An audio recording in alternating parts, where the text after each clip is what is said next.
Some thought the twins were telling the truth. Others sensed that the girls were manipulative, charming when they wanted to be, evasive when pressed. By mid-January, the police had enough evidence to consider the twins not only witnesses, but primary persons of interest. However, lacking forensic evidence directly tying them to the crime and concerned about public perception of arresting two 16-year-old girls, they held off on charging them.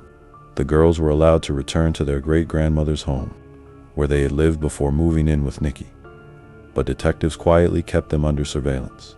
Meanwhile, the autopsy report was damning. Nikki Whitehead had been stabbed over 50 times.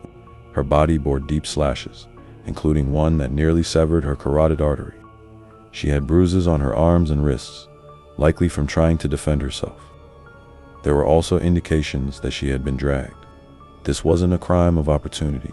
It was a crime of hatred, emotion, and closeness. January 13th, 2010. It was supposed to be an ordinary Wednesday morning in Conyers, Georgia. But for Nikki Whitehead, it would be her last day alive. The morning began with a storm brewing quietly under her roof. According to what investigators later pieced together from forensics, timeline analysis, and confessions, Nikki awoke early, likely around 6:30 a.m., to begin her day. The twins, who were supposed to get ready for school and catch the bus, were either already awake or lying in wait.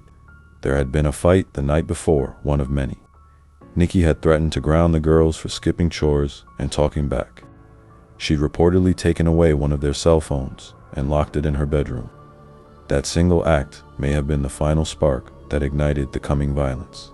According to the confessions later obtained by police, the twins claimed that on the morning of January 13th, the confrontation began over something stupid, as Tasmiyah would later describe it: a missing hairbrush, a late alarm, harsh words. But what started as verbal bickering escalated quickly. Nikki reportedly slapped one of the girls during the shouting match. Then, it all unraveled. The girls claimed Nikki grabbed a pot from the stove, swinging it at one of them.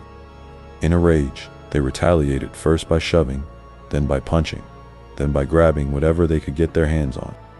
What followed was nearly 10 minutes of unrelenting violence. Investigators believe Nikki fought for her life. The blood evidence showed a violent struggle that started in the kitchen, spilled into the hallway, and ended in the bathroom.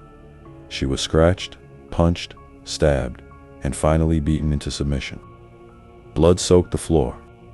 Nikki tried to escape. Her prints were found on the bathroom doorframe, streaked in her own blood. She never made it. In the end, a vase, a steak knife were used as weapons.